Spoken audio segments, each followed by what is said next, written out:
Hello, bonjour. Aujourd'hui, je vais parler de Meghan Markle et je vais parler d'une de ses amies qui, je crois, était parmi celles qui l'a le plus trahi.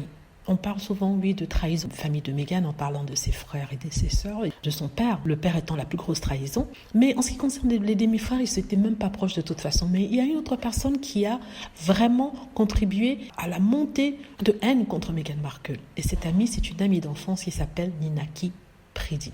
Ninaki Pridi a grandi avec Meghan. Elles sont connues quand elles avaient 4 ans, sont allées à l'école ensemble et ont vécu toute leur scolarité ensemble. Et même Ninaki était la demoiselle d'honneur lors du mariage de Meghan avec Trevor Engelson.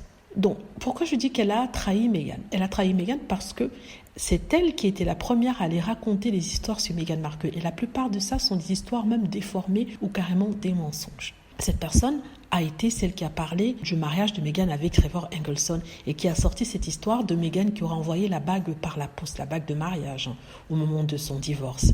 Cette personne, c'est celle aussi qui a parlé de la façon dont la relation de Meghan et de son ex-mari s'était terminée. C'est quelque chose de si personnel. Et votre soi-disant meilleur ami qui a quand même grandi avec vous, qui est avec vous de l'âge de 4 ans jusqu'à l'âge de 27 ans, quelque chose dans le genre. Une personne qui fait une telle chose, vraiment, c'est la pire des choses qui puisse arriver. Que ce soit une personne qu'on a connue il y a 4-5 ans, avec laquelle on a 10 ans d'amitié, il n'y a pas de problème. On peut se dire que voilà, bon, on a fait une erreur, mais que ce soit une personne avec laquelle on a grandi et qui était là pour vous, qui a dîné chez vous, dormi chez vous, vous êtes allé en vacances avec ses parents, qui vous fasse ça, je trouve que là, c'est un peu dur. Donc, je reparle d'elle parce que j'étais en train de rechercher des informations sur Meghan, parce que je voulais faire une vidéo sur sa jeunesse. Et je suis tombée sur des reportages sur cette jeune fille. On la voit plusieurs fois avec Meghan. Elles ont vraiment été très très proches.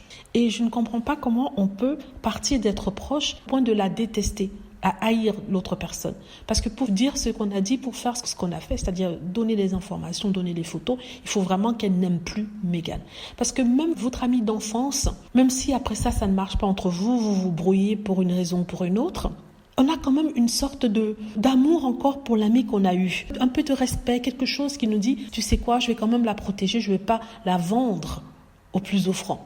Or, on n'a pas vu ça ici avec Ninaki Pridi. Je me permets peut-être de juger ça parce que je suis quand même étonnée que sa meilleure amie d'enfance puisse la vendre, puisse l'avoir vendue autant et aussi facilement. Je ne sais pas si on l'a payé, mais quand même, ça a dû être dur pour Meghan. Vraiment, ça a dû être dur pour elle. Donc, comme quoi, il faut faire attention avec les amitiés. Et c'est dommage de dire ça. C'est vraiment dommage de dire ça parce qu'on parle d'une amitié d'enfance. Ce sont les amitiés qui comptent le plus, les amitiés pour lesquelles on a le plus d'attachement, des personnes qu'on va peut-être perdre de vue dans la vie, mais quand on revient, c'est comme si on ne s'est jamais quitté. Et pour le cas de cette femme-ci, c'est vraiment dommage. Voilà, c'est ce que je voulais dire. Dites-moi ce que vous en pensez. J'espère que vous avez aimé la vidéo. N'hésitez pas à cliquer sur like si c'est le cas, à vous abonner pour plus de vidéos et à cliquer sur la petite cloche afin de travertir lorsque je poste une nouvelle vidéo. Merci.